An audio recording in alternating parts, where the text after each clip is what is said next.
네, 여러분 안녕하십니까. 오늘 뉴스의 라이브는 코로나19 특보로 준비했습니다. 코로나19 확진자가 조금 전 123명 추가됐습니다. 이로써 국내 확진자는 556명이 됐습니다. 사망자도 1명 추가되면서 4명으로 늘었습니다. 전국 17개 시도 전역으로 확산된 코로나19 관련 소식을 집중적으로 전해드립니다. 먼저 조금 전 들어온 자세한 소식을 취재기자 연결해 알아보겠습니다. 이다혜 기자, 코로나19로 인한 사망자가 늘었죠? 네, 어제 경주시 자택에서 숨진 채 발견된 41세 남성이 코로나19 검사 결과 양성 판정을 받았는데요. 조금 전 보건당국이 코로나19 사망자로 공식 발표했습니다. 또 오늘 청도 대남병원에 입원해 있던 57세 남성이 숨졌는데요. 코로나19 양성 판정을 받았던 54번째 환자입니다. 이로써 코로나19 확진자 가운데 사망자가 나온 건 모두 4명입니다. 확진자도 어제보다 100명 넘게 늘었습니다. 하룻밤 사이 123명이 추가돼 누적 확진자 수는 모두 556명입니다. 추가 확진자 123명 가운데 신천지 관련은 75명, 이 가운데 63명이 대구, 7명이 경북에서 나왔습니다. 대구 가톨릭병원에서는 신천지 교인인 간호사가 확진된 데 이어 전공의 1명이 양성이 나와 비상입니다. 이 전공의는 신천지 교인 간호사와 같은 병동에 근무한 접촉자로 확인됐습니다. 병원 측은 확진자와 접촉한 의사 13명과 간호사 47명을 자가 격리했고 병원 전체의 방역 작업을 실시했습니다. 신천지 관련자가 아닌 나머지 48명은 감염 경로를 조사하고 있습니다. 네, 유아 감염 사례도 나왔다고요. 네, 대구에서 4세 어린이가 확진됐는데요. 국내 코로나19 확진자 중 최연소 환자입니다. 대구 남구의 어린이집 원생으로 발열 등 증상이 나타나 자가 격리돼 있었습니다.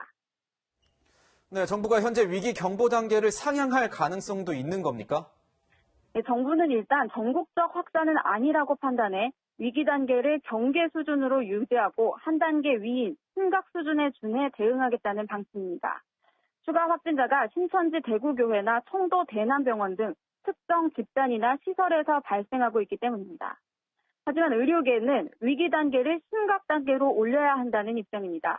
의사단체들은 많은 사람이 모이는 사회활동을 자제하라는 권고안도 냈습니다. 오늘 오후 열리는 정부 대책회의에서 위기 단계 상향 등과 관련해 어떤 결과가 나올지 주목됩니다. 지금까지 정책사회부에서 전해드렸습니다. 이번 코로나19가 더 걱정스러운 건 불특정 지역에서 불특정 다수의 감염자가 발생하고 있다는 겁니다. 특히 불특정 다수의 고객과 접촉하는 직종에서 확진자가 잇따라 나왔습니다. 택시 기사, 호텔 직원입니다. 많은 사람들을 접촉했다 보니 감염 경로를 어디까지 추적해야 할지 혼란입니다. 이동재 기자가 보도합니다. 충북 청주에서 택시를 운행하는 36살 A씨. 지난 18일부터 발열 증상을 보인 A씨는 감기라고 생각해 19일과 20일 마스크를 쓴 채 택시 운행을 한 것으로 알려졌습니다. 접촉이 있었던 매제가 확진 판정을 받자 A씨 부부는 보건소에 검체 검사를 의뢰했고 확진 판정을 받은 오늘 새벽 청주의료원에 격리됐습니다. 보건당국은 신용카드 결제 내용 등을 토대로 택시에 탄 승객을 추적하고 있지만 현금으로 결제한 승객의 신원 확인은 쉽지 않은 것으로 알려졌습니다. 경기 안양에 거주하는 택시기사 64살 B씨도 확진 판정을 받았습니다. 서울 지역을 운행했던 B씨는 종로구에서 30번 확진자를 태웠습니다. 보건당국으로부터 접촉자로 분류돼 18일부터 자가격리 중이었습니다. 제주에선 호텔 직원인 22살 여성 C씨가 양성 판정을 받았습니다. C씨는 고향인 대구를 방문하고 지난 16일 비행기로 제주에 도착했는데 한 주 동안 버스와 택시를 이용해 호텔과 병원, 대형마트 등을 오간 것으로 알려졌습니다. 어느 정류장에서 내려서 어떻게 됐냐 이런 부분들은 CCTV나 이런 걸 가지고 확인해야 됩니다. 호텔은 사흘 동안 투숙객을 받지 않기로 했습니다. 채널A 뉴스 이동재입니다. 네, 일선 산업 현장도 직격탄을 맞았습니다. 삼성전자 구미 공장이 코로나19로 멈췄습니다. 스마트폰 생산을 담당하는 직원 1명이 확진 판정을 받았는데 남자친구가 신천지 대구교회 신도였습니다. 삼성전자 구미 공장은 폐쇄됐습니다. 배우미 기자가 취재했습니다. 스마트폰을 생산하는 삼성전자 구미 사업장입니다. 공장으로 통하는 문이 굳게 닫혀 있습니다. 무선사업부 소속 28살 여성이 코로나19 확진 판정을 받은 겁니다. 지난 16일 남자친구를 만나기 위해 대구에 다녀온 뒤 확진 판정을 받았습니다. 확진자의 남자친구는 신천지 대구교회 교인으로 알려졌습니다. 31번 환자가 다녀간 지난 9일과 16일에도 교회를 방문했습니다. 증상이 시작된 건 지난 18일입니다. 확진자는 발열 증상이 나타난 이후에도 이틀 동안 더 근무했는데요. 삼성전자는 24일까지 사업장 전체를 폐쇄하고 소독하기로 했습니다.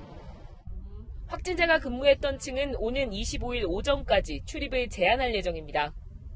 구미시와 삼성전자는 확진자의 동선을 바탕으로 접촉자를 확인하는 데 주력하고 있습니다. 확진자 가족에 대해서도 검사 의뢰 및 자가격리를 취했습니다.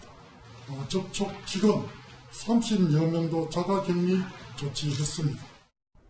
삼성전자는 공장 폐쇄 기간에 주말이 포함됐기 때문에 생산 일정에 큰 차질은 없을 것이라고 밝혔습니다. 그런데 정작 대구에 사는 확진자의 남자친구는 아직 코로나19 검사를 받지 않은 것으로 알려졌습니다. 대구 지역 보건소에 의심 환자가 몰렸기 때문인데 추가 확산 우려가 커지고 있습니다. 채널A 뉴스 배윤입니다. 아직 밝혀지지 않는 미스테리한 감염 경로도 방역 작업에 장애물이 되고 있습니다. 그제 부산에서 코로나19 확진 판정을 받은 남성, 알고 보니 아산에서 퇴소한 우한 교민의 아들이었습니다. 네, 2주 동안 격리 생활을 하고 태어난 아버지는 음성 판정을 받았는데 도대체 어디에서 감염된 걸까요? 이어서 공태현 기자입니다. 부산 동래구에 사는 19살 남성 확진자의 아버지는 중국 우한 교민으로 지난 1일 2차 전세기를 타고 귀국했습니다. 2주간 충남 아산 경찰인재개발원에 격리됐던 아버지는 퇴소 당시 2차례에 걸친 코로나19 검사에서 음성이었습니다. 아들이 확진 판정을 받은 뒤 실시한 검사에서도 아버지는 음성으로 나왔습니다. 근데 아버지에 대한 검사 결과는 음성으로 확인이 됐습니다. 그래서 이 아들에 대한 감염 경로에 대해서는 현재 역학조사가 진행 중에 있습니다. 함께 거주하는 어머니도 음성이었으며 아들은 해외 여행력도 최근 부산을 벗어난 적도 없어 감염 경로가 미궁으로 빠졌습니다. 감염검사 신뢰성에 대한 의문도 제기되는 가운데 부산에서도 지역 내 감염이 이미 본격화된 것 아니냐는 분석도 나옵니다. 이제 지역 감염이 시작되면 4차, 5차 감염까지도 이뤄지고 그럼 사실은 감염원을 찾기는 쉽지 않다라고 보는 게 저희로서는 맞지 않겠나. 19살 확진자는 어제 이곳 선별진료소에서 코로나19 검사를 받은 뒤 인근 마트와 고깃집을 들렀습니다. 이후 양성 판정을 받아 부산의료원으로 옮겨졌습니다. 또 증상이 나타나기 시작한 지난 18일부터 확진 판정 전 나흘 동안 학교, 목욕탕, 교회 등을 다닌 것으로 파악됐습니다. 부산 지역 확진자는 19살 남성을 포함해 모두 3명. 부산도 지역사회 확산 우려가 커지고 있습니다. 채널A 뉴스 공태현입니다. 코로나19 뉴스 특보 계속해서 이어가겠습니다. 백순영 가톨릭대 의대 교수, 구자홍 동아일보 주간동아팀 차장, 김태현 변호사와 함께합니다. 어서 오세요. 네, 안녕하세요.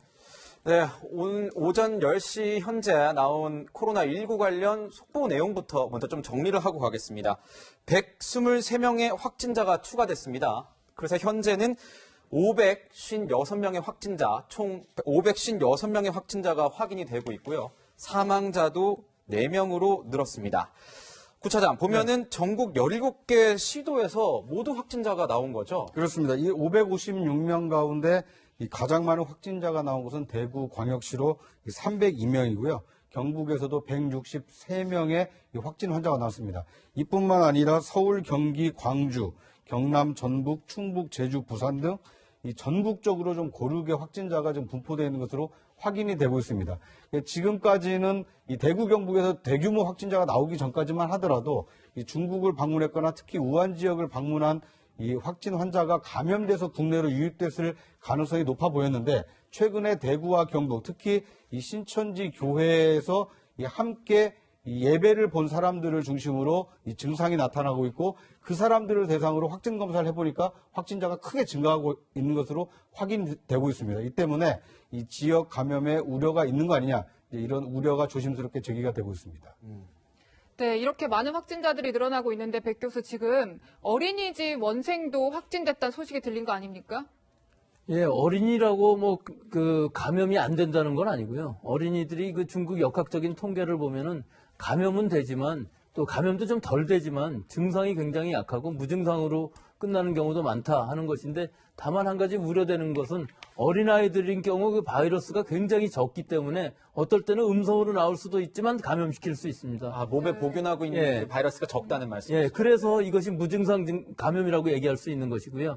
지금 우리나라의 이 진단 키트가 사실은 고 수준까지인 것 같습니다. 지금 양성으로 잡았거든요. 그러니까 그 어린아이에 지금 증상이 있어서 지금 들어온 아이이기 때문에 어느 정도 열은 나지만 아마 크게 염려하지는 않아도 될 것이 일반적으로 어린아이들은 굉장히 치사율도 낮고 회복도 바로 된다고 그러니까 감염이 되지 않게끔 차단을 잘하는 것이 지금은 중요한 시기일 것 같습니다. 네. 지금 보면은 사망자도 한 명 더 이게 한 명인지 어제 이제 3명이었고 오늘 한 명 추가 한 명이 더 된 것 같은데 더 늘었습니다. 예, 근데 그거는 그 대남병원의 그 정신과 폐쇄병동의 그 특징인데요. 이 확진자가 감염자가 나온 이후로 상당 기간 동안 노출이 되었기 때문에 이 특성상 그 안에서 아주 밀폐된 상황 안에서 여러 사람들이 같이 생활을 하고 또 의료진도 그 안에서 같이 감염이 되고 오랫동안 노출이 되었기 때문에 또 더구나 이 면역력이 굉장히 떨어져 있는 사람들이 많아서 이 사람들이 앞으로도 굉장히 위험하고 중증으로 갈 확률이 굉장히 높기 때문에 이 가능성을 가능한 한 줄여주는 것이 지금 피해를 최소화하는 방식이라는 것이 이 폐렴이 벌써 되고 자꾸 진행하는 사람들은 어떤 식으로 하든지 사망하지 않게끔 하는 중증 그 필요가 있는데 치료를 하는데 문제는 이 지금 대구 경북 지방이 의료 시스템이 굉장히 문제가 좀 생겼기 때문에 다른 지방으로 이송하면서 사망하는 케이스도 생기고 또 서울 수도권 쪽에는 병원도 많고 의료 수준도 혹시라도 더 좋은 병원들이 있을 테니까 의료인도 많고요. 의료인도 훨씬 많고요. 병원도 많고 또 어떻게 보면 지금 격리병원 즉 하나의 감염병 전문병원으로 수도권을 지금 만들지는 않았지만 시급히 하나 만들어서 그쪽으로 바로바로 헬리콥터라도 이용해서 이송하는 것이 지금은 맞지 않는가 그렇게 생각합니다. 네, 구처장 지금 사망자가 4명 됐고 세 번째 사망자에 대해서는 경북 경주 자택에서 숨진 41세 남성인데 사후에 양성 판정을 받았습니다. 그렇습니다. 정확한 감염 경로가 아직은 안 나온 거죠? 그렇습니다. 지금 이 신종 코로나19의 이 확산이 좀 두려운 것은 감염 경로나 유입 경로를 우리가 파악을 하고 있다라면 어느 정도 통제가 가능한데 이 세 번째 사망자의 경우에는 이 평소에 이 만성적인 기관지염을 알았다고는 하지만 어디에서 신종 코로나에 감염됐는지를 모르는 상태에서 이 사망을 했기 때문에 지금 역학조사에 상당히 좀 한계가 있습니다. 그리고 이 환자가 사망하기 전에 지난 12일과 14일에 경주시에 있는 이 병원에서 기관지염으로 이 치료를 받은 것으로 나타났는데요. 그러니까 치료를 받아야 할 정도로 이 증세가 나타났다라면 어디에서부터 누군가부터 이렇게 감염이 됐을 텐데 그 누군가를 이분이 사망했기 때문에 정확히 지금 특정하지 못하고 있어서 상당히 좀 우려되는 상황입니다. 네. 김 변호사 보면은 대구 경북 지역에 이 확진자가 계속 늘고 있습니다. 근데 이제 하루에 이 확진할 수 있는 이 검사 가능 인원을 초과하는 것 아니냐 이런 우려도 나오는 것 같은데요. 그러니까 3월 말까지 정부가 어떤 대책을 내놨냐면 하루에 검사 물량을 13,000건까지 확대한다는 거예요. 뭐 그렇긴 하는데 이제 원래 이제 최대 하루에 10,000건에서 그걸 3,000건 늘리겠다는 거거든요.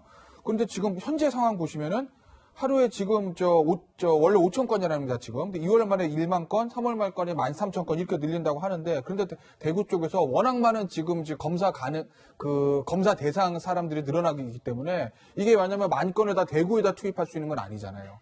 전국에 지금 동시다발적으로 발생하고 있으니까. 그러니까 과연 이게 대구에서 지금 검사 대상 인원이 기하급수적으로 늘어나는 이 상황들을 하루에 지금 우리가 지금 현재 감당할 수 있는 5,000건, 2월 말에 한 10,000건 늘어난다고 하는데 그걸로 커버가 될지 조금 의구심이 드는 상황이긴 하죠. 네.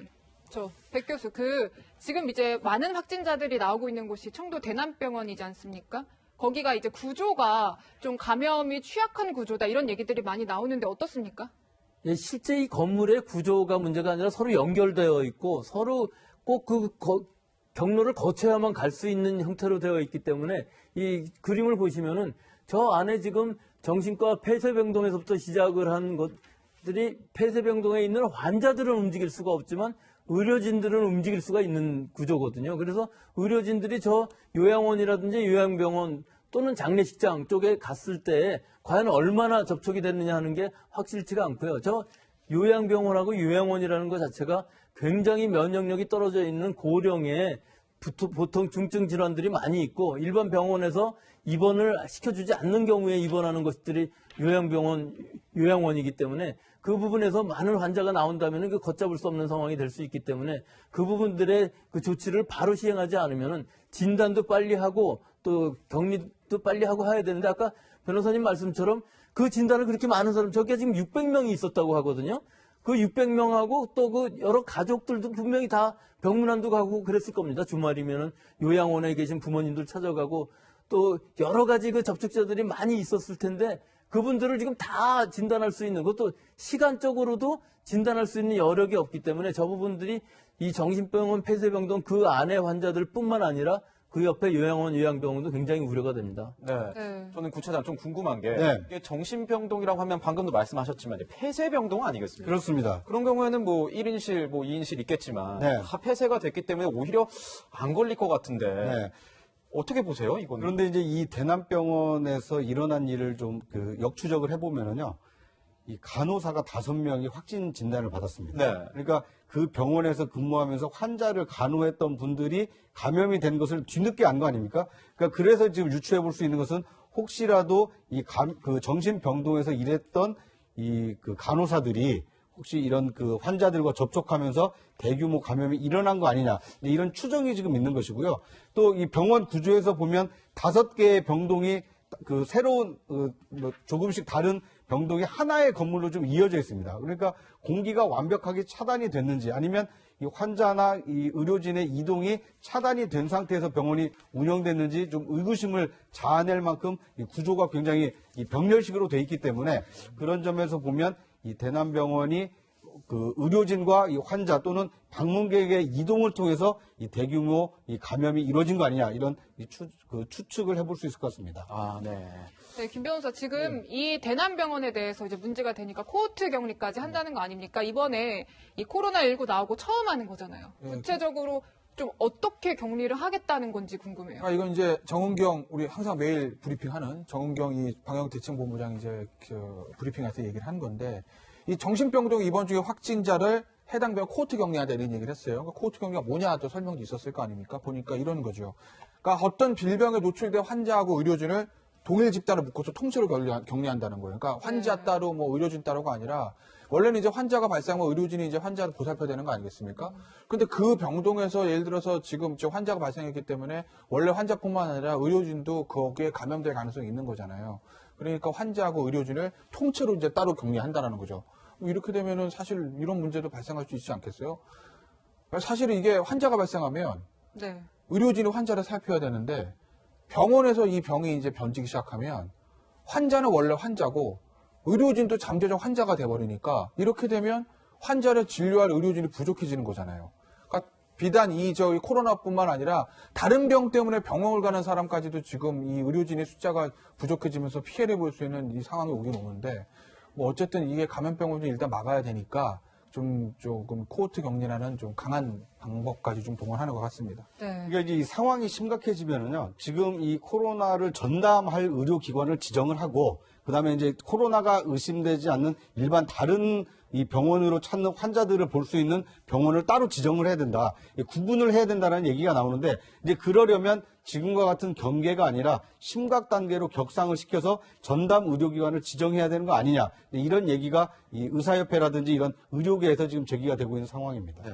이 코호트 격리 이제 보면은 뭐 얘기도 나왔지만 요즘 많이 나오는 얘기가 음압병상 얘기가 많이 나오는 것 같습니다. 음압병상이 이제 인위적으로 어떤 압력을 낮춰서 바이러스가 못 퍼지게 하는 그런 병실을 얘기하는 건가요? 어떤 겁니까? 여기 좀 부족할 수도 있다 이런 얘기도 있어가지고. 부족할 수 있다 정도가 아니라 지금 이 정도의 숫자가 되면 사실은 음압병동에다가 격리를 시키는 것은 거의 불가능해 보입니다. 우리나라 음압병동이라는 게 원래 공공의료에서 많이 담당을 해야 할 부분이었었는데 공공의료에는 198개밖에 없습니다. 네. 전체 1000개에 약간 넘는 전체 의료 병상은 있지만 이것이 민간 의료에서 담당하기가 굉장히 어려운 것이 민간 의료기관들은 평소에 이것을 운영하기가 굉장히 어렵고요. 네. 실제로 1000개를 다 채운다고 그래도 지금 환자 늘어나는 숫자를 보면은 이 확진자를 격리시킬 수는 없는 상황이고요. 또 이 음압이라는 의미는 사실 뭐 치료나 이런 것이 아니라 그 안에서 음압을 유지함으로 해서 환자가 내뱉는 여러 가지 분비물이라든지 바이러스를 밖으로 못 나가게 하는 것이거든요. 이런 상황이 되기 때문에 굉장히 철저한 방역이 이루어지는 건 맞습니다. 하지만 치료하고는 관계없는 얘기고요. 지금 이 상황에서는 격리되는 시설 하나하나의 입원실이라도 많이 확보해서 미리 대비하는 부분이 중요하기 때문에 이것을 지금 감염병 전문 병원을 몇 개 지정한다 할지라도 이 숫자를 보면 감당하지 못할 겁니다. 따라서 이 대구 경북 지역 이외의 지역에도 빨리 이게 만들려면 어떤 부분이 생기냐면 지금 운영되고 있는 병원에서 다른 질병으로 중증에 있는 사람들을 옮기기는 굉장히 어려운 부분이 있거든요. 다른 데로 이송을 한다는 것은요. 그 담당 진료 의사라든지 이런 인력 배치 문제라든지 여러 가지 장비 문제라든지 이런 것들이 굉장히 다 얽혀 있기 때문에 지금이라도 빨리 이 방역 당국 자체의 문제가 아니라 전 행정력을 동원해서 우리 의료 체제를 지금 어느 정도 개편을 해놓지 않으면은 굉장히 아주 막중한 위기에 갈 수가 있기 때문에 지금이 아주 중요한 시기인 것 같습니다. 네, 구차장 지금 이렇게 대구 지역에 장비도 의료진도 부족하다고 하니까 범정부 차원에서 어떤 대책반을 꾸려서 지원을 나가고 있는 거죠? 그렇습니다. 지금 공중보건이 51명이 지금 대구로 또 경북으로 향하고 있는데요. 지금 확진 환자들이 갔던 이 대구 경북의 응급의료센터가 지금 다 폐쇄가 되어 있는 상태입니다. 이 때문에 코로나가 아닌 다른 질병으로 병원을 찾아야 되는 환자들마저도 지금 제때 진료를 받지 못하고 있는 굉장히 안타까운 상황이 발생하고 있는데요. 이런 문제를 해결하기 위해서 지금 정부에서는 이 공중보건의를 51명을 급파를 했고요. 또 다른 의료진까지도 지금 추가로 이 대구 경북 지역에 파견할 계획을 가지고 있다고 밝히고 있습니다. 네. 이제 또 속보 내용은 알아봤고 이제 관련해가지고 대구 경북 지역에 확진자가 많이 나왔던 어떤 관련성이 있는 그런 종교 얘기를 좀 해봐야 될 것 같습니다. 신천지 대구교회 교인으로 대구에서 첫 확진 판정을 받은 31번 환자가 있습니다. 이 31번 환자가 채널A와 전화 통화를 했습니다. 세 차례 검사에 불응했다는 병원 주장을 전면 반박했습니다. 또 청도를 가긴 했지만 대남병원과 관련된 동선에 대해선 줄곧 가지 않았다고 부정했습니다. 정현우 기자입니다. 31번 환자는 자신을 둘러싼 의혹을 정면으로 반박했습니다. 세 차례에 걸쳐 코로나19 검사를 받으라고 권유했다는 새로 난 한방병원의 주장이 거짓이라는 겁니다.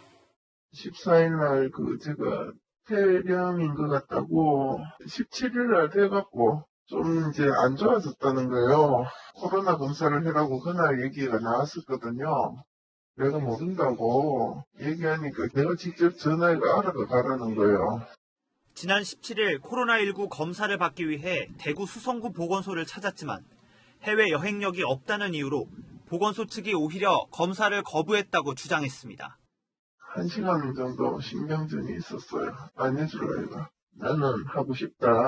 그러니까 거기서 바로 앞에 병원으로 가는 게 어떻겠냐고. 신천지 총회장의 친형 장례식에 참석하기 위해 청도 대남병원에 다녀갔다는 의혹도 부인했습니다. 이달 초 청도에 잠시 들르긴 했지만 친구와 함께 찜질방에 간 것이라고 밝혔습니다. 직장을 다니기 때문에 교회만 그냥 가지 봉사 갈 시간도 없고요. 그냥 한 1년 정도 만에 처음으로 간 것 같은데 그게 장례병원 했다고 기자분한테 들어가고 알았어요. 하지만 새로 난 한방병원 측은 검사를 권유했다는 것은 의료진 차트에 기록돼 있으며 보건당국도 확인한 내용이라고 반박했습니다. 31번째 환자가 다녀간 신천지 대구교회와 퀸벨 웨딩홀 방문자들의 확진 판정이 이어지는 상황에서 검사 거부 의혹을 둘러싼 진실 공방이 벌어지고 있습니다. 채널A 뉴스 정현우입니다. 네, 진실 공방 있을 것 같습니다. 먼저 이제 김태현 변호사 보면은 먼저 이제 권유를 했는데도 이제 코로나19 만약에 안 받았다. 거부를 했다. 이러면 어떻게 법적으로 문제가 될 수 있습니까? 일단 사실관계 다툼이 있는 거예요. 사실관계 다툼이 좀 있죠. 네네. 지금 병원 측에서는 우리 애초에 이제 보도 난 건 여러 번 권유를 했는데 이 사람이 노했다라는 게 보도된 거잖아요. 근데 지금 한방병원 차트에는 그렇게 기록이 돼 있다는 거예요. 한방병원 관계자 얘기에 따르면. 그리고 보건당국도 그거를 당국도 확인했다고 하는데 일단 31번 환자는 그런 사실이 없다고 이제 전면적으로 부인을 하는 거고 본인이 병원에서 요구한 적도 없고 병원 가보다 보건소 갔더니 보건소도 안 해도 돼 이렇게 얘기를 합니다. 완전 사실관계 다르죠. 네. 근데 일단 애초에 보도된 거대로 그리고 그 최도난 한방병원에서 얘기한 거대로 그 권유를 했는데 이 사람이 거부했다는 것이 맞다고 전제를 하고 말씀을 드리면 그렇다고 하더라도 도덕적 비난은 가능하지만 이거를 지금 뭐 감염병 관리법 위반이다 이렇게 단정할 수 있는 건 아니죠. 왜냐하면 검사 거부했을 경우에 검사를 권유했는데 그거를 거부했을 경우에 처벌되는 규정은 없거든요. 그리고 이게 이제 강제 의무 조항이 아니니까. 그래서 만약에 애초에 보도된 그러니까 그 한방병원 입장이 맞다고 전제하고 말씀드려도 31번 환자한테 도덕적인 비난을 할 수 있는데 법적인 책임을 묻기는 어렵죠. 네. 부처장 지금 31번 확진자의 뭐 경로나 이런 게 관심이 많은데 네. 이런 거에 대한 역학조사를 할 때 뭐 신용카드나 휴대전화 뭐 이런 거 할 것 같아요. 좀 더 구체적으로 설명 좀 부탁드릴게요. 네. 이 31번 환자가 지금 논란이 되고 있는 이유가요. 이 청도에 갔느냐 가지 않았느냐 역학조사할 때 본인이 얘기를 했으면은 쉽게 뭐랄까 동선을 파악하고 접촉자를 확정할 수가 있었는데 이분이 청도에 갔다는 얘기를 끝까지 우리 역학조사관들에게 얘기를 하지 않았습니다. 네. 어떻게 확인을 했느냐면요. 신용카드 사용 내역 조회를 해보니까 청도 인근에 있는 찜질방에서 2만 원을 결제한 것을 확인한 겁니다. 네. 예, 신용카드를 사용했으면 사람이 갔을 가능성이 높기 때문에 이분의 휴대전화의 GPS를 다시 추적을 해봤습니다. 그랬더니 청도에 간 것으로 나중에 이제 확인이 된 겁니다. 그래서 그런 사실을 가지고 이제 이 환자에게 다시 확인을 요청하니까 가긴 갔다. 그런데 뭐 찜질방만 이 친구와 다녀왔다. 이렇게 지금 해명을 하고 있는 것입니다. 근데 이분의 이런 얘기와 이 역학조사 과정을 보면 무언가 이분이 속 시원하게 자신의 동선을 밝히지 않고 있구나라는 좀 심증이 들고 있고요. 또 이분의 동선을 파악하기 위해서 상당히 많은 시일이 걸렸습니다. 그래서 이분이 신천지 교인이고 또 만약에 이만희 총회장의 형님 장례식장에 갔다 온 거 아니냐. 이것을 만약 먼저 특정할 수 있었더라면 뭔가 이 조치를 좀 빨리 할 수 있었을 텐데 이분이 자신의 동선을 좀 늦게 가르쳐주고 또 정확하게 가르쳐주지 않는 바람에 이 확인 과정에서 지연이 됐고 이 지연 과정에서 더 많은 이 감염이 일어난 거 아니냐 이런 의심이 지금 싹트고 있는 겁니다. 네. 저희가 먼저 좀 말씀드리고 싶은 거는 이 신천지라는 그 종교를 얘기를 하면서 저희가 어떤 비방 목적이라기보다는 이 감염 경로와 동선을 파악하는 게 방역에 굉장히 중요하기 때문에 다루는 내용이라는 점을 시청자 여러분께 먼저 말씀을 드리고요. 백 교수 보면은 이 빨리 검사를 받아야지 경증일 때 검사를 받아서 치료를 받아야 더 빨리 뭔가 이게 치료가 되는 것 아니겠습니까? 근데 지금 보면은 감염 경로를 믿을 수 없다라는 논란이 나오는 것 자체가 이 방역에 좀 도움이 안 될 것 같아요. 뭐 지금 이 31번 환자에 관해서만 말씀드리자면 사실은 제가 거꾸로 변명을 드릴 수 있는 부분이 있습니다. 이 부분이 지금 15일 날 폐렴 소견이 나와서 진단을 해갖고 31번으로 된 거거든요.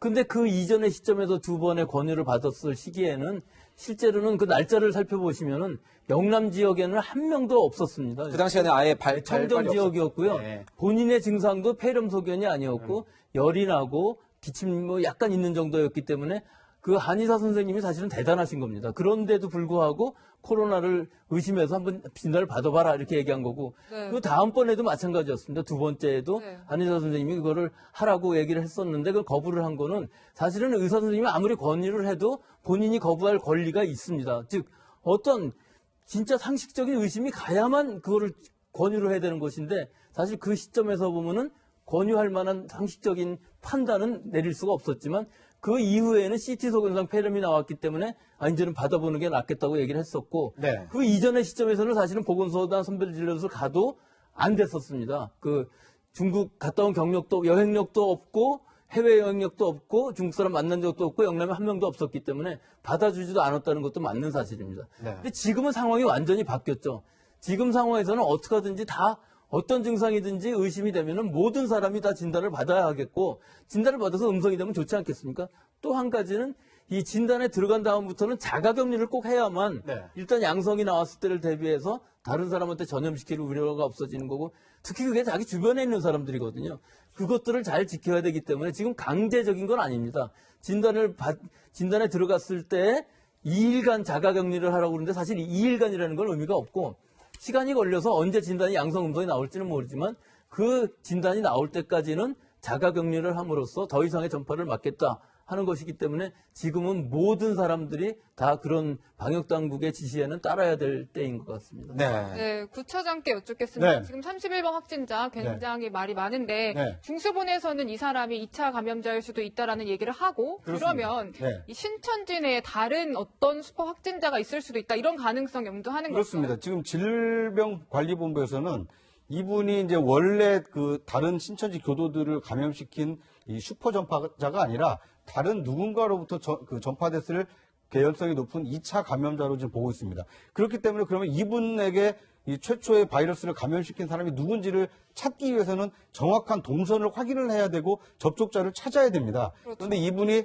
청도에 갔다 온 사실을 뭐 GPS나 신용카드 내역으로 확인하기 전까지는 미리 얘기를 하지 않았기 때문에 네. 그러면 또 추가로 만난 사람이 누굴까? 이거에 대한 지금 조사를 계속하고 있는 어떻게 보면 역학조사를 상당히 좀 어렵게 하고 있는 상황이다라고 볼 수 있을 것 같고요. 네. 또 이분이 뭐 신천지 교도라고 해서 비난을 하는 것이 아니라 감염이 됐고 이 감염 원인을 빨리 찾아야 추가 확진, 그 확장을 추가 감염을 막을 수 있기 때문에 예방할 수 있기 때문에 동선에 대해서 정확하게 좀 요구를 하고 있는 상황입니다. 뭐 이 종교하고는 아무 상관이 없고요. 감염병을 막는 가장 확실한 방법은 누구를 접촉해서 어디에서 감염이 됐는지 그 원인을 찾는 겁니다. 지금 그 원인을 찾기 위해서 질병관리본부와 이 대구광역시에서는 이 31번 확진자의 동선을 찾는데 지금 행정력을 좀 집중하고 있는 상황입니다. 네, 지금 보면은 이제 신천지 교회 홈페이지를 보면은 이 코로나 이 진원지라고 보이는 우한 지역에 이제 교회를 세웠던 적이 있다. 뭐 이런 그런 어떤 흔적이 있어서 이제 주변에서는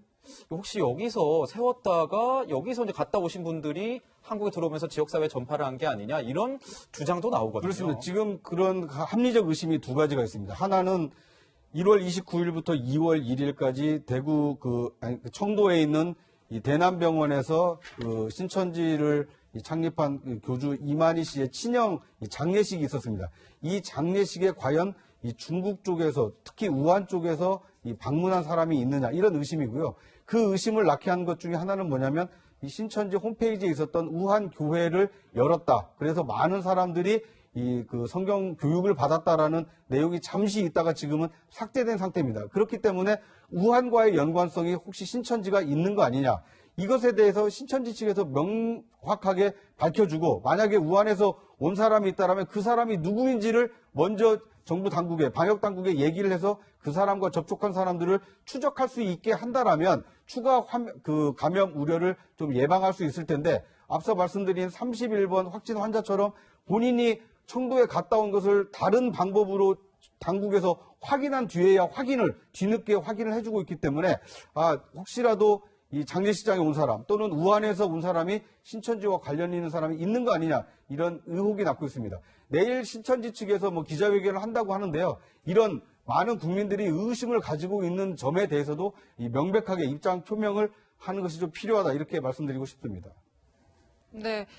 김 변호사, 지금 이 신천지 예배 방식도 굉장히 관심을 많이 받고 있어요. 이게 오밀조밀 않는 그런 예배를 하는 방식이라고 하는데 이게 좀 감염병 확산하는데 좀 치명적이다. 이런 얘기도 나와요. 근데 우리가 이제 상식적으로 생각을 해봐도 그렇잖아요.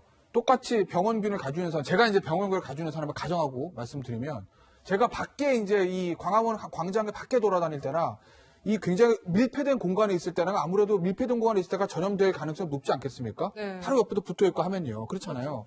그런데 이제 이 신천지라는 이 곳이 보니까 이 예배 방식이 물론 뭐 대부분 교회나 성당 같은 경우에도 신도가 많은 교회나 절도 마찬가지고 다 이제 붙어 앉긴 하는데 이 신천지라는 곳이 바닥에 이제 더 좀 좀 따닥따닥 붙어서 앉는다고 해요. 이거에 대해서 이제 신천지 관계자는 뭐라고 얘기하냐면 아니 원래 신천지라는 이유로 건축가가 잘 안 나오니까 우리 예배당은 부족하고 신도는 많고 그러니까 우리가 이게 좀 붙어 앉을 수밖에 없는데 그걸 왜 잘못된 것처럼 얘기하냐 이렇게 이제 불만도 표출했다고 하는데 신천지 예배 방식이 잘 됐다 잘못됐다 우리가 그 얘기를 하자는 게 아니라 어찌 됐건 간에 밀폐된 공간에 신도들이 붙어 있을 수밖에 없는 환경이니 그게 이제 잘했다 잘못됐다는 얘기가 아닙니다. 그 예배 방식이 어쨌든 신천지 신도 중에 누구 몇 사람이 감염자가 있죠. 바이러스 보균자가 있으면 밀폐된 공간에서 한두 시간 동안 붙어서 막 예배를 보기 시작하면 그 비말을 통해서 감염될 확률은 당연히 높아지는 거 아니겠어요? 그 문제를 지적을 하는 거죠. 그러니 신천지 쪽에서 많은 지금 감염자가 나오고 있으니 빨리 그 신도 명단들을 완전히 공개를 해서 당국에서 추적해가지고 더 이상 번지는 것을 막을 수 있도록 협조를 해달라라는 게 이제 언론과 당국의 요구 사항이고 내일 신천지에서 기자회견 한다고 하니까 뭐라고 할지 좀 지켜보시죠. 네. 차장 보면은 이 신천지의 어떤 포교 활동에 대해서도 말이 좀 나오는 것 같습니다. 비밀스러운 포교 활동. 뭐 이런 게 얘기가 있던데 어떤 내용이죠? 그러니까 이제 이 종교를 연구하는 분들의 그 연구 결과에 따르면은요, 처음부터 이렇게 전도를 목적으로 시민들을 만나는 것이 아니고, 처음에는 뭐 성격 검사를 해주겠다라고 해서 이제 그 사람들과 어떤 친분을 쌓고, 어느 정도 친분이 쌓여진 다음에 이제 그 전도를 하는 이런 그 독특한 전도 방식을 가지고 있다고 합니다. 이러다 보니까 이 사람이 신천지 교인인지 아닌지를 확인하는 데까지는 상당한 좀 시간이 걸린다고 하고요. 또 이 교단에서는 다른 일반 그 기독교나 개신교와 달리 이 일정한 특정한 숫자, 뭐 그 요한계시록에 나오는 이 14만 명의 어떤 그 확실한 이 신도가 되어야 뭐 구원을 받는다. 이런 포교 활동을 하고 있다고 하기 때문에 내가 그 안에 들어가기 위해서 상당히 좀 많은 뭐 경쟁적으로 노력을 하고 또 포교도 더 열심히 하는 측면이 있다고 합니다. 이런 점들 때문에 좀 보이지 않게 포교 활동을 하고 보이지 않게 전도 활동을 하고 있기 때문에 좀 은밀한 어떤 그 전도 이런 것이 이번 그 코로나 확산에 좀 한 원인이 되고 있는 거 아니냐 이런 지적이 나오고 있습니다.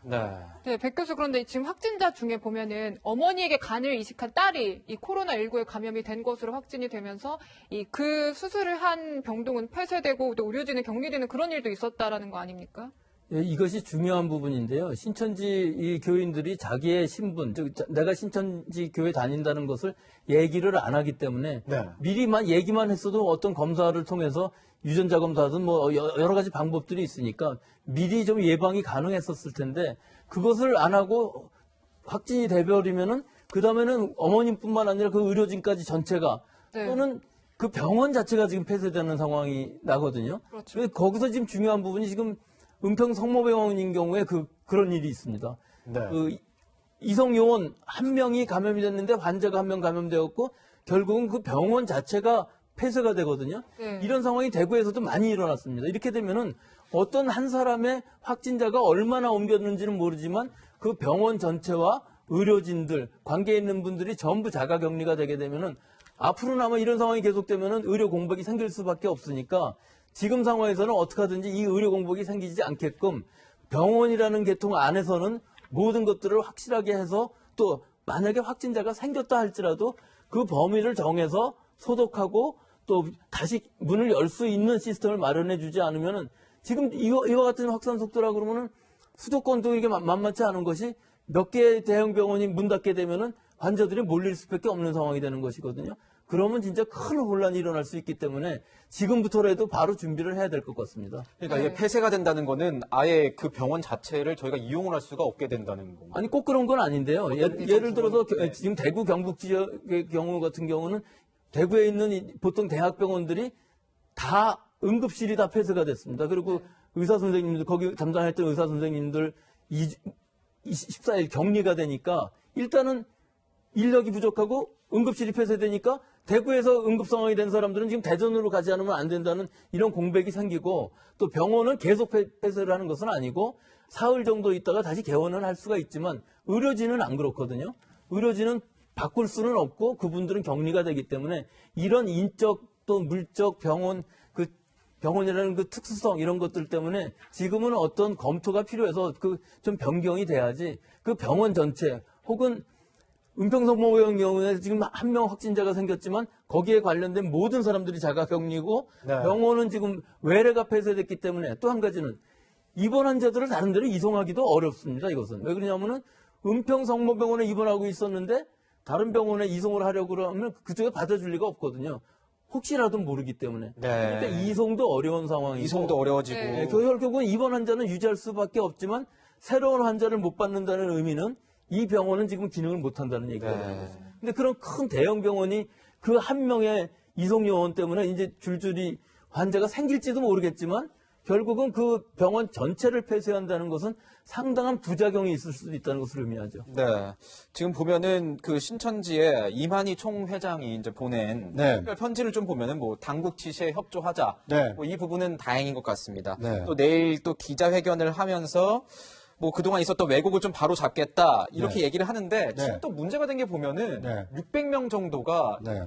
이 연락이 안 돼요. 정부와 연락이 안 되고 있는 건 아니겠습니까? 그렇습니다. 지금 이 대구시에서 이 신천지 신도 9,336명을 전수조사를 했는데요. 이 가운데 1,276명이 이 증상이 있는 것으로 나타났습니다. 네. 그런데 문제는 아직까지 670명은 직접 연락이 닿지 않아서 이분들이 증상이 있는지 없는지 지금 확인이 안 되고 있는 상황입니다. 내일 그 신천지 측에서 기자회견을 한다고 하는데요. 대구시뿐만 아니라 이 질병관리본부와 같은 이 방역 당국의 이 신천지 교도 중에 이상 증상이 있는 사람들의 연락처와 명단을 신속하게 전달을 해서 더 이상 코로나가 확산되는 것을 막는데 1등 공신으로 신천지 교인들이 좀 앞장서자, 이런 기자회견이 나왔으면 하는 바람입니다. 이걸 뭐 악마의 짓이다 또는 뭐 신천지를 탄압하기 위한 것이다, 이런 식으로 얘기를 하면 더 많은 국민들은 신천지를 좀 외면할 가능성이 큽니다. 왜냐하면 지금 갑자기 확진 환자가 늘어난 것이 신천지에서 예배를 본 사람들이 지금 확진자로 판정이 되고 있기 때문 아닙니까? 그래서 이 확진 환자들을 더 먼저 공개를 해서 더 이상 확산되지 않도록 신천지 교인들이 좀 앞장서자, 이런 메시지가 나왔으면 하는 바람입니다. 네, 지금 보니까 아침에 나온 내용으로 보면 대구시에서 이제 파악이 된 7,000명 정도의 이 신천지 신도들에 대해서는 자가격리를 해서 대구시에서 관리를 하겠다 이렇게 했는데 모쪼록 잘 지켜주셨으면 좋겠고요. 또 나머지 연락이 안 되는 600여 명도 지금 빨리 지금 상단에 보시면 1339 여기로 이제 전화를 주셔서 빨리 좀 확인이 됐으면 좋겠습니다. 대한민국은 종교의 자유가 있는 나라 아닙니까? 네. 그러니까 종교 자체 때문에 지금 문제를 삼는 것이 아니라 그 종교를 믿는 이 교인 가운데 이 코로나라는 어떤 신종 그 바이러스에 대한 이 확진자가 늘고 있기 때문에 이걸 퇴치하기 위해서는 누가 의심 증상이 있는지를 확실하게 공개를 하고 그 정부 당국과 긴밀한 협조를 통해서 이 감염병 예방을 막아야 되기 때문에 이 신천지가 언급되고 있다는 점을 이 신천지 교인들께서도 반드시 좀 인식해 주셨으면 하는 바람입니다. 네. 이제 뭐 코로나19 확진자가 계속 늘면서 전국에 있는 이 국민들도 좀 불안에 빠졌습니다. 그런데 이 상황에서 정부의 대응이 적절했느냐 이런 얘기도 나오고 있습니다. 저희가 준비한 영상 보시고 이야기 이어가겠습니다.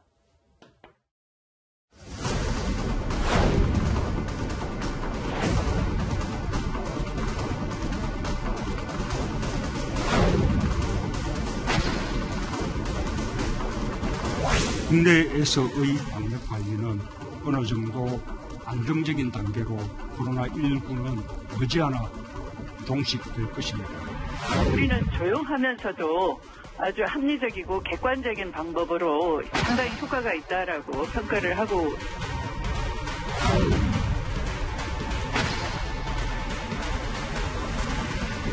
우리의 선진 의료 시스템은 세계 최고 수준입니다.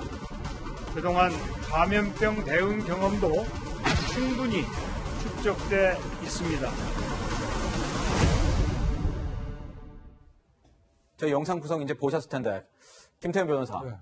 뭔가 이제 일각에서 너무 일찍 뭐 축포를 터뜨린 것 아니냐 이런 좀 지적도 나오고 있습니다. 뭐 모든 거를 특히 이제 정부가 하는 일들을 결과론적으로만 판단해서 그때다 잘못 이렇게 단정적으로 할 수는 없어요. 근데 다만 이런 건 있죠. 대통령이 13일 지난주에 이제 머지않아 종식될 것입니다. 거기다가 법무부 장관은 이제 법무부 장관이 왜 그런 얘기를 했나 보니까 출입국 관리가 법무부 소관이잖아요. 중국 입국 금지 이거 때문에 어쨌든 법무부 소관이니까 그런 얘기가 나온 것 같은데 법무부 장관이 지난주는 아니고 이번 19일 날 네. 이거 우리 잘했다 이렇게 얘기를 했습니다. 근데 그 다음 날부터 대구에서 확진자가 터지기 시작했어요. 그렇다고 보면 당시에 대통령이나 예를 들면 그 법무부 장관 그런 말을 할 때에는 아마 이 보건당국에서 곧 괜찮을 것 같습니다라는 보고가 있으니까 그렇게 얘기했지 밑도 끝도 없이 곧 종식되고 이렇게 얘기하지 않았을 거예요. 근데 어찌됐든 간에 결과론적으로 지금 그렇게 얘기하고 나서 며칠 지나지 않아서 이게 지금 폭발적으로 늘어나는 걸 보면 그동안에 이 당국에서 이거에 대한 이 코로나에 대한 정확한 어떤 실태 파악이라든지 전염 가능성에 대한 예측이 결과적으로 완전히 실패한 건 아니냐라는 비판은 피할 수가 없는 거죠. 네. 근데 이제 보면은 뭐 한 달 정도 가까이는 확진자도 많이 늘지 않으면서 굉장히 좀 정부에서도 뭐 처리를 잘했다 이런 얘기가 있던데 좀 교수님께 여쭤보고 싶은 게 어느 한 부분, 그러니까 전문가로서 보셨을 때 어떤 부분에서 좀 이게 아쉬웠다 이런 부분이 있으실까요? 아쉬웠다기보다 이 방역 당국에서도 다 예측은 하고 있었고 그 준비는 하고 있었는데 너무나 큰 돌발 상황이 생겨서 이것을 폭발적으로 늘어나는 이 환자를 어떻게 하지를 못한 것이죠. 즉, 이 28번 환자가 나올 때까지만 해도 이 뭐 통제 지역 안에서 다 나와 있었고 또 여러 가지로 다 방역은 굉장히 잘했던 건 맞습니다. 이 봉쇄 작전이고 결국은 중국에서부터 오는 그 위험인자들을 제거하는 방식, 빨리 발견하고 하는 방식이 맞았었는데 그 이후에 한동안 조용했었기 때문에 상당히 좀 안도했던 부분들이 있습니다. 국민들도 다 마스크도 벗고 다니고 뭐 이런 시기가 잠깐 있다가 갑자기 이제 31번 환자라는 이 환자가 나오면서부터 수면 위로 나오기 시작했고 이렇게까지 폭발적일 줄은 몰랐었죠. 하지만 지금 상황으로 보면은 그때의 대응이 좀 상당히 늦었던 건 사실이지만 이 상황은 아무도 예상하지 못했던 돌발 변수였던 것 같습니다. 근데 구차장 보기에는 어떻습니까? 이게 약간 정부에서 뭐 그전까지 앞에 영상구에서 봤지만 뭐 경제로 좀 힘을 쏟자 안심시키는 모습이었는데 그런 부분에서 혹시 이제 구멍이 조금 난 게 아니냐 이런 얘기도 있거든요. 그렇습니다. 일단 의료진들은 특히 대한의사협회의 경우에는 우한이나 그 후베이성 외에 중국에서 오는 그 감염원을 원천적으로 차단해야 된다. 이렇게 강력한 대응을 좀 주문을 했었거든요. 그 이유는 뭐냐면 어디에서 감염원이 들어오는지를 모르게 되면 더 이상 추가적인 그 확인, 이 역학조사가 불가능하기 때문에 원천적으로 좀 차단을 해야 된다. 이런 얘기를 했었습니다. 그런데 정부에서는 뭐 그 후베이성 또 우한에서 오는 것만 충분히 막아도 이 확진 환자를 좀 막을 수 있다. 이런 좀 자신감이 있었던 것 같습니다. 그런데 뜻하지 않게 이 신천지의 어떤 그 예배당에서 수많은 사람이 감염된 것이 뒤늦게 확인이 되다 보니까 그 전에 정부 당국에서는 중국에서 들어오는 오염원만 이 방역에 좀 힘을 기울였지 국내에서 추가적으로 감염될 수 있다라는 점에 대해서는 약간 느슨하게 방역을 한 거 아니냐 이런 지적이 나오고 있습니다. 이런 점에서 보면 이 의료진들은 이 과잉 대응이라도 좀 신속하게 해야 된다 이런 요구를 하고 있고 정부에서는 어떻게 보면 신중하게 뭐 대응을 하고 있다라고는 볼 수 있지만 결과적으로 봤을 때는 이 신중한 것이 오히려 과잉 대응한 것만 못한 결과가 초래됐기 때문에 이 정부 당국의 어떤 신속하고 좀 뭐랄까요 이 과잉이라 싶을 정도의 좀 대응이 좀 필요한 시점이 아닌가 하는 생각이 듭니다. 네, 이런 가운데 정세균 총리가 긴급 기자회견까지 했습니다. 그 목소리 듣고 분석 이어가겠습니다. 코로나19는 초기 경증 단계에서 전파력이 높지만 치명률이 낮다는 특성이 있습니다. 조기에 발견하고 조기에 격려해 치료하면 충분히 치유할 수 있는 질환입니다. 정부는 코로나19와 관련된 모든 상황을 투명하게 공개하면서 대처하고 있습니다. 국민 여러분께서도 코로나19의 모든 상황을 있는 그대로 알려주시면 코로나19가 숨을 곳이 없을 것입니다. 네, 여러 가지 평가 나오는데 김 변호사는 좀 어떻게 보셨어요? 왜 했을까요? 그렇잖아요. 그러니까 이 상황에서 지금 저 수그러들 줄 알았는데 폭발적으로 늘고 있는 이런 상황에서 대통령 또는 국무총리, 국정인재한 국무총리가 뭔가 대국민 긴급 담화를 했을 때는 거기서 뭔가 좀 실질적인 대책이 나와야 돼요. 예를 들면 지금 경계인데 우리가 심각단계 올리겠습니다. 그 심각단계를 올리면 상황 봐서 휴교령을 할 수도 있습니다. 뭘 할 수도 있습니다. 국민 여러분의 기본권을 좀 제한할 수도 있으나 우리가 건강은 최우선이기 때문에 불편하더라도 좀 참고 정부를 믿고 기다려주고 이런 걸 하든지 그래야 되는데 보시면 초기 경증 단계에서 전파력은 높지만 치명률이 낮다는 특성이 있습니다. 다 압니다 이거. 신문에 다 나와요. 방송에 다 나와. 다 아는 얘기예요. 그 다음에 조기에 발견하고 조기에 격려 치료하면 충분히 치료할 수 있는 다 아는 얘기입니다 이거. 그죠? 그리고 모든 상황 투명하게 공개하고 대처하고 있습니다. 이거 당연한 거 아니에요? 정부가 투명하게 공개하고 대처해야지 숨기면 안 되는 거잖아요. 또 하나 국민 여러분께서도 코로나19의 모든 상황 있는 그대로 알려주시면 코로나19가 숨을 곳이 없을 것입니다. 국민으로서 당연히 해야 되는 얘기 아니겠습니까? 누구나 다 아는 거 누구나 다 할 수 있는 거, 저보고 하라고 그래도 할 수 있는 얘기들을 지금 하고 있습니다. 총리가. 왜 했죠, 어제 저녁에? 하려면 아까 제가 말씀드린 대로 지금 상황이 심각하니까, 심각 단계를 올리니까 우리가 강한 대책을 내놓을 테니까 불편하다 참고 기다려주십시오, 국민 여러분. 저희를 믿어주니 이런 게 있어야 되는데 그것도 없고 하나만 하는 얘기를 하고 있는데 전 왜 했는지 당초에 납득이 되지 않습니다. 네. 제가 이제 총리실 출입하고 있는 기자인데 또 이렇게 얘기를 하자면 안심을 좀 시켜주고 싶었던 게 아닌가 싶습니다. 네, 방역을 잘하고 있다. 네, 네, 그런 국민의 이제 불안감 확산을 좀 차단하기 위해서 이제 총리가 나서서 저런 이제 담화문을 발표를 하긴 했는데요. 그런데 이제 저 담화가 과연 국민의 어떤 불안감 해소시키는데 실질적인 효과가 있었는지는 약간 의문입니다. 오히려 어떻게 보면 이 정은경 질병관리본부장이 매일 브리핑하면서 기자들의 질문에 굉장히 난처한 답변을 하는 모습이 하나 있습니다. 그게 뭐냐면 왜 중국 또는 일본에서도 저런 확진자가 나왔을 때 이 과감하게 이 방역 대책을 강화하지 않았느냐 이런 질문을 하면 이 정은경 그 본부장은 항상 이렇게 대답을 합니다.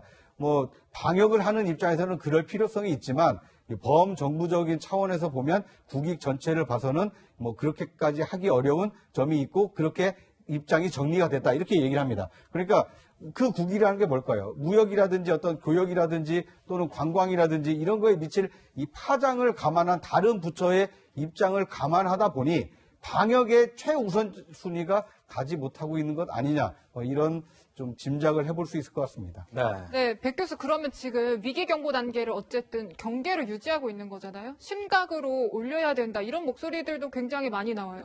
그러니까 어저께 총리님이 말씀하신 것 중에 일단은 경계에서 지금 심각으로 못 올리는 이유들, 지금 이걸 유지해야 되는 이유들이라도 말씀하셨으면 더 좋았을 텐데 네. 지금 그런 말씀들은 전혀 없으셨고 지금 심각에 준하는 대처를 하고 있다 이렇게 얘기하고 지금은 아직 통제 가능하다 이렇게 얘기를 하고 있거든요, 방역당국은.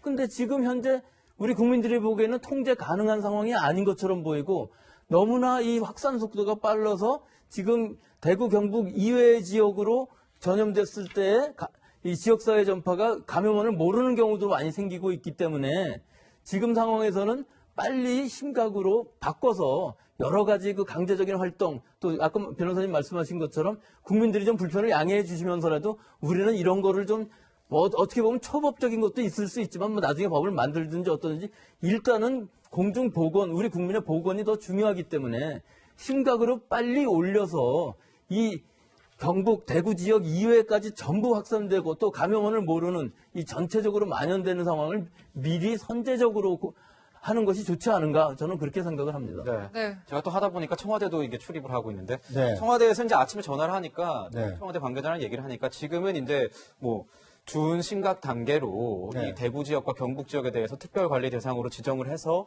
네. 굉장히 뭐 열심히 지금 방역을 하고 있고 네. 그 전체를 심각 단계로 올리는 것은 네. 뭔가 이게 오히려 방역 단계라기보다는 이게 지금 이제 치료 네. 단계로 넘어간다. 이러기 그렇습니다. 때문에 네. 이 경계 단계를 유지하는 것이다. 이런 얘기를 또 하더라고요. 맞습니다. 제가 또 이렇게 약간 그러니까 그런 이제 얘기를 좀 했네요. 정부의 입장은 그 경계 단계에서는 어느 정도 관리가 가능하다라고 지금 보고 있는 겁니다. 왜냐하면 이게 전국적으로 뭐 5차, 6차 감염이 돼서 어디에서 감염됐는지 모르는 환자가 속출하고 있다라면 뭐 심각으로 해서 이 지역별 이게 방역 체계로 바꾸겠지만 지금은 대구, 경북이라는 특히 신천지 교회와 또 대남병원에서 주로 발생했기 때문에 어느 정도 통제할 수 있고 관리할 수 있다라는 정부로서는 좀 자신감을 가지고 있는 겁니다. 그렇죠. 이 자신감이 실제로 통제가 추가 확산을 막는 것으로 이어진다라면 정부가 이 방역을 잘했다라는 평가를 받겠지만 만약에 지금 심각 단계로 오르지 않고 경계 단계를 유지하다가 전국적으로 확산이 되는 만약에 최악의 상황이 일어난다라면 정부가 그때 실기한 거 아니냐. 그때 심각 단계로 올려서 피해를 최소화하는 쪽으로 옮겼어야 되는 거 아니냐. 이런 이 따가운 비판을 받을 수 있기 때문에 정부로서도 상당히 좀 곤혹스러운 입장이지만 아직은 이 방역 당국이 관리와 통제할 수 있다. 이런 자신감을 좀 보이고 있다. 이렇게 볼 수 있을 것 같습니다. 네, 지금 상황이 계속 안 좋다 보니까요. 중국인 입국 금지해야 된다 이런 얘기 계속 나오고 있고 또 이와 관련해서 박능호 장관이 한 발언이 좀 구설에 올렸죠. 박능호 장관이 이제 브리핑할 때 뭐라고 그랬냐면요. 보시면요. 그러니까 기자들 그거 다 묻습니다. 왜 중국인 입국 금지 어떻게 하실 거예요? 이 얘기는 사실 이 사건 초기부터 나온 거 아니겠습니까? 그렇죠. 뭐 정은경 본부장한테도 그 얘기를 묻고. 근데 어제도 그 얘기 물었겠죠. 그러니 지금 나온 얘기가 뭐냐. 박능우 장 뭐라 그랬냐면 중국인보다 중국 다녀온 우리 국민이 더 많이 감염시켰다. 그럼 저 얘기 한번 분석해 보자고요. 그러면 장관도 아는 거예요. 중국에서 감염원이 오고 있다라는 것. 예를 들어서 중국에서 오는 거 없는데요. 우리 국내 발생 이러면 모를까. 중국 다녀온 우리 국민이 더 많이 감염시켰다는 얘기는 중국에서 어쨌든 감염원이 온다는 거 인정하는 겁니다. 그런데 중국 사람보다 우리나라 사람들이 더 많이 감염을 시켰으니까 그냥 놔두자 이 얘기잖아요, 지금. 네. 저게 논리적으로 성립된다고 보십니까? 저는 논리적으로 성립이 안 된다고 봐요, 얘기 자체가. 중국에서 문제가 있는 건 맞는데 중국에서 우리나라 사람들이 지금 감염을 많이 시키고 있으니까 그냥 놔두자는 얘기인가요? 왜? 내국인은요, 통제가 쉬워요. 그렇지 않습니까? 우리나라 사람이 중국에서 오든 미국에서 오든 북한에서 어디서 오든 우리 국민이기 때문에 관리와 통제가 쉽습니다. 그런데 외국인 관광객, 외국인 유학생, 외국인들은 통제가 아무래도 통제랑 어떤 이게 어렵지 않습니까? 그래서 중국에서 온 우리나라 국민들이 어쩌 숫자상으로는 좀 감염을 많은 것 같은데 그렇다고 하면 책임을 지금 중국에서 살고 있는 교포나 중국 갔다 온 우리나라 관광객이나 이런 사람들한테 책임을 돌리는 건가요? 무슨 얘기를 하기 위해서 저 얘기를 하는지 제가 부족해서 그런지 모르겠는데 저는 당초에 납득이 되지 않습니다. 그리고 하나만 더 말씀드리면 경계 심각 있잖아요. 경계 상태인데 지금 대책은 준위 심각 상태라는 겁니다. 그럼 이게 경계 상태입니까? 심각 상태입니까? 형식은 경계를 유지하는데 실질적으로는 심각하게 하고 있대요. 그럼 뭐죠? 형식과 실질이 다르면 우리 국민은 뭐라고 생각해야 되는 건가요? 그러니까 그냥 차라리 이거 경계로 해도 됩니다. 그럼 경계해서 하든지 정말 내부적으로 조금 준심각 단계로 지금 실제적 조치를 하고 있으면 아예 공식적으로 심각을 선포를 하고 그렇게 하고 국민한테 양해를 구하는 게 맞는 거 아니겠어요? 이게 더 솔직한 거 아니겠습니까? 왜 경계를 유지를 하면서 내부적으로는 준위 심각 단계에서 조치를 취하겠다는 겉과 속이 다른 형식과 실질이 다른 이 조치는 무엇 때문에 이렇게 하는 거죠? 네. 이제 코로나 얘기를 계속 나누고 있는데요. 이럴 때 또 성숙한 시민의식이 빛나는 것 같습니다. 대구도 마찬가지인데요. 코로나19 확진자가 계속 나오고 있는 상황에서 공무원과 시민들이 똘똘 뭉쳐서 도시 전체가 이제 자발적인 자가격리에 들어갔습니다. 집 안에서도 마스크를 쓰고 또 개인 소독은 이미 생활화됐습니다. 의료 인력이 속속 대구로 향하고 있고 온정의 손길도 이어지고 있습니다. 김태현 기자가 전해드립니다. 주말마다 사람들로 발 디딜 틈이 없던 동성로는 인적을 찾기 힘듭니다. 지난 화요일 첫 확진자가 대구에서 나온 이후 코로나19 환자가 급증하면서 시민들은 스스로 외출을 자제하고 있습니다. 외출을 나온 시민들도 빠짐없이 마스크를 쓰고 있습니다. 잘 때 빼고는 마스크 계속하고 손도 1시간에 한 번씩 씻고 소독하고 이렇게 지내고 있어요.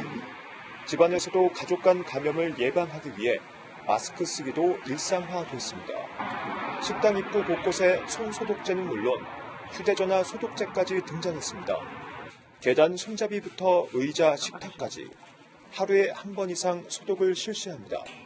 항상 손님을 기다리는 마음으로 열심히 소독도 하고 이 상황을 이겨내려고 지금 노력하고 있습니다. 대구 중구에 있는 동산병원이 코로나19 감염병 전담병원으로 지정되면서 전문 의료진들이 속속 집결 중입니다. 대구 지역 대학병원 의료진들이 자처해 환자들을 돌보기로 했고 간호장교 등 일부 군부대 의료진도 합류할 계획입니다. 간호사 인력이 4명씩이면 20명 정도 되고 그다음 간호사 인력이 100명 정도가 되고요. 동산병원에는 음압병상 60개가 추가로 설치돼 자가 격리됐던 환자들이 병원에서 치료를 받게 됩니다.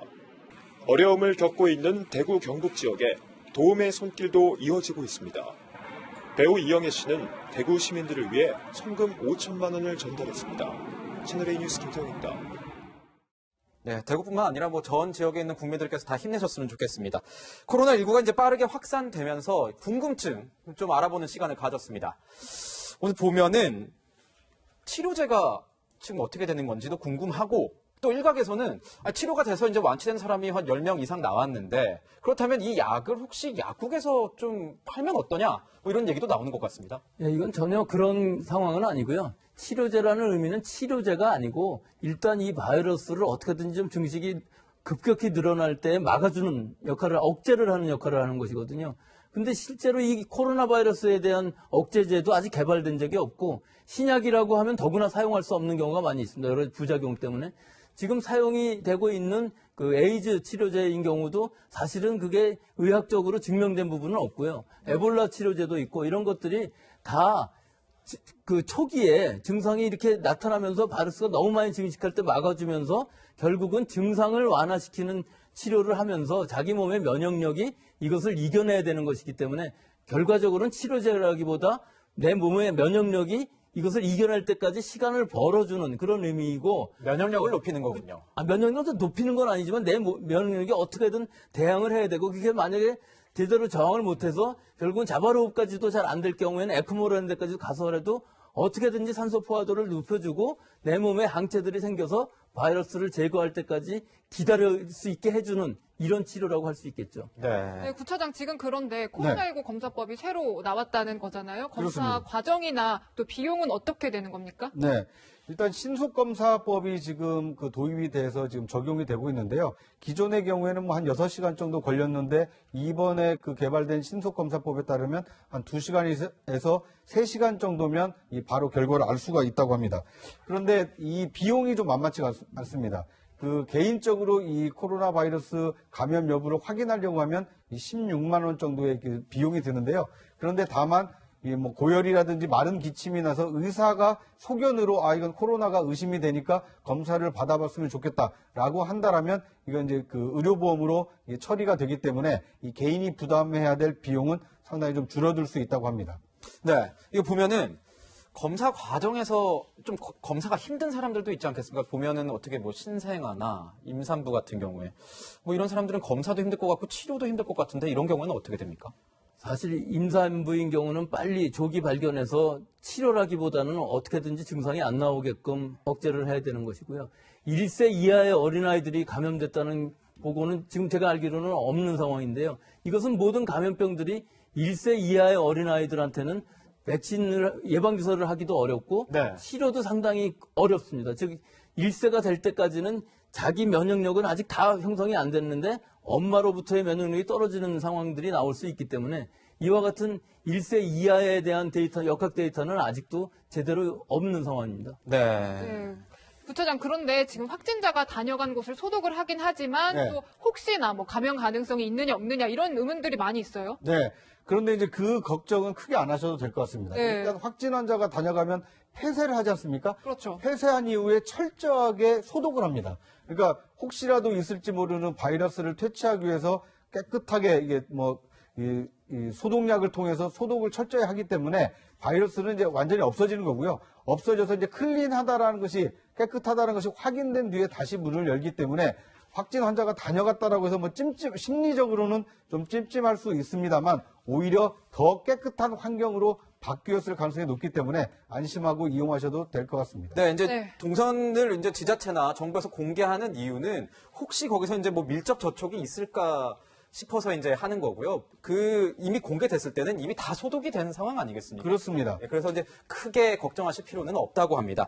자, 이제 보면은 김 변호사, 이 방역 소독에서 더 나아가서 클린존 마스크까지 나왔다는데 이게 뭡니까? 클린존 마크요. 이거 사실 클린존 마크. 어떻게 보면 시민들한테 되게 중요한 거예요. 왜냐하면 다중이용시설 같은 마트나 극장 어디를 가야 되는지 불안하잖아요. 예를 들어서 확진자가 다녀간 곳 지금 공개가 되지 않습니까? 야 거기 누구누구 환자 갔다는데 또 우리 가도 돼? 라는 이제 걱정되지 않겠습니까? 그런 것 때문에 저 마크를 붙여주는 거지. 예를 들면 이런 거예요. 확진자가 다녀갔다고 알려진 곳 중에서 완벽하게 그 후에 방역을 해서 깨끗해진 곳. 이제 가셔도 됩니다라는 거죠. 그런데 이제 클린존 지금 보시는 저런 마크 하나 보내 붙이는 거고. 그 다음에 다중이용시설 중에서 뭐 극장이나 마트 이런 데 중에서 확진자가 다녀가진 않았는데 그런데 계속적으로 자율적으로 방역을 잘 해서 굉장히 관리가 잘 되고 있는 곳은 클린존 마크를 서울시에서 붙인다는 거예요. 그럼 저건 사실은 거기서 일하고 있는 어떤 그 업체라든지 뭐 자영업자분들한테도 도움이 되는 거고 우리 시민들한테도 저곳은 가도 되는 곳이라고 어떻게 보면 시에서 인증을 해준 거기 때문에 좀 마음 편하게 갈 수 있지 않겠어요? 그러니까 이거는 전 서울시에서 굉장히 좀 잘하고 있는 거라고 봅니다. 네, 백 교수 그런데 지금 이렇게 확산이 되니까 예방법도 굉장히 궁금하고 관심이 많아지잖아요. 얘기가 나오고 있는 거를 보면은 해를 뭐 많이 쬐면 좋다 혹은 또 뜨거운 물을 마시면 좋다 이런 얘기들이 나오는데 맞는 얘기인가요?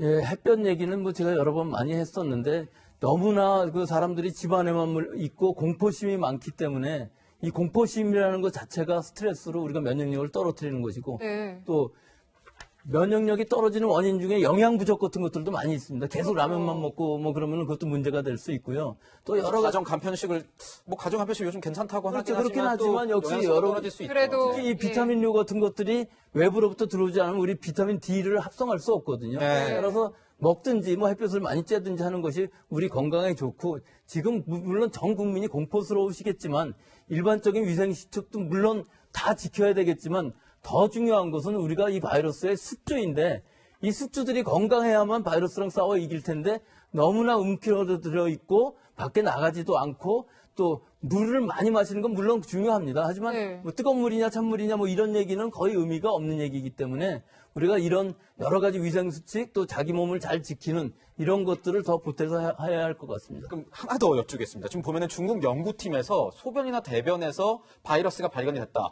그럼 이런 경우에 공중 화장실 같은 거 사용할 때 조금 어떻게 논란이 될 수 있을 것 같아요. 물론 이론적으로는 그럴 수 있습니다. 이 바이러스가 설사도 일으킬 수 있습니다. 독감하고 비슷한데요. 어떤 사람은 증상이 나타나지만 어떤 사람은 증상이 나타나지 않고요.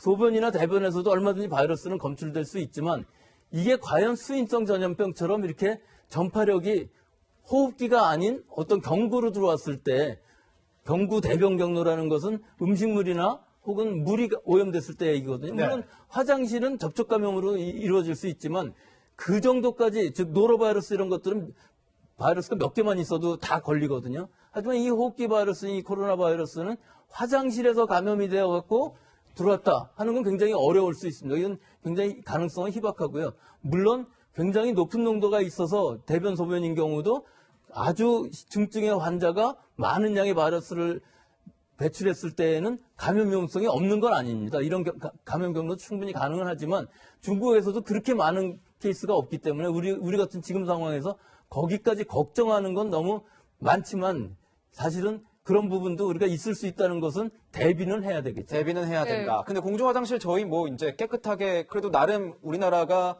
공중 화장실은 굉장히 깨끗하게 처리가 좀 시스템이 잘 돼 있지 않습니까? 그러니까 거기서 제일 중요한 것은 거기가 조금 오염됐다 할지라도 내 몸을 깨끗이 하면 되는 것이기 때문에 그 부분을 유념하면 되죠. 개인 위생에 개인 위생이 중요합니다. 네. 네, 구차장 근데 네. 대중교통이 궁금해요. 전철, 버스 이런 거 안전할까요? 일단 뭐 심리적으로 여러 사람이 타고 내리는 것이기 때문에 심리적으로 좀 위축될 수 있는데요. 지금 이 서울시 또는 경기도 뭐 그 지방자치단체에서 하루 2차례씩 소독을 꼼꼼히 하고 있고요. 또 이 그 차량의 경우에는 이 손 소독제를 비치해서 조금이라도 꺼림칙한 분들이 스스로 이렇게 손 관리를 할 수 있도록 돕고 있습니다.